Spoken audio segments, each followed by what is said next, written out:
आज हम जो कहानी पढ़ने जा रहे हैं उसका नाम है दो चतुर बकरियां।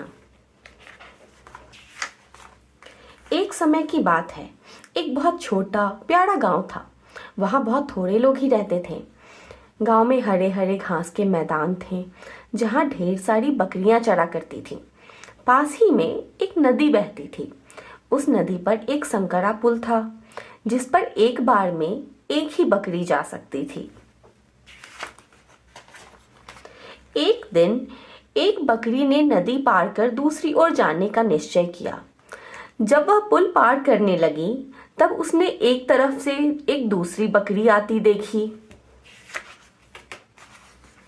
उसने सोचा, हे भगवान, अब मैं क्या करूं?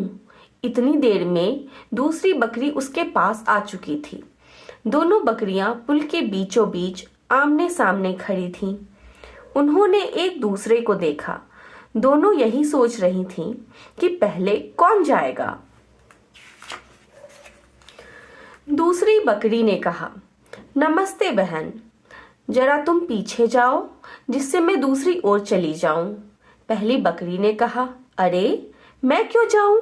मैं पहले यहाँ आई थी। तुम पीछे जाओ जिससे मैं दूसरी ओर जा पाऊं। दोनों बकरियां नाराज होकर एक दूसरे से भिड़ गईं। उन्होंने अपने सींगों से एक दूसरे को पीछे ढकेलना शुरू कर दिया। संतुलन बिगड़ने से दोनों नदी में गिरकर डूब गईं।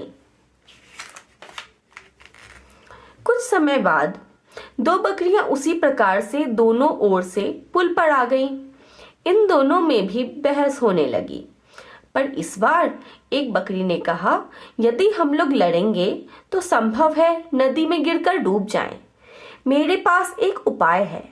मैं पुल पर लेट जाती हूँ, तुम मेरे ऊपर से चढ़कर अपने रास्ते चली जाना, फिर मैं अपने रास्ते चली जाऊंगी। दूसरी बकरी ने कहा, अरे हाँ, यह तो बहुत अच्छा उपाय है। और फिर पहली बकरी पुल पर लेट गई। दूसरी बकरी उसके ऊपर से चलकर चली गई। पहली बकरी उठी, उन्होंने एक दूसरे को अलविदा कहा और अपने अपने रास्ते चली गईं। इस कहानी से हमें यह शिक्षा मिलती है कि कठिन परिस्थितियों में शांत रहकर समस्या का निदान सोचना चाहिए।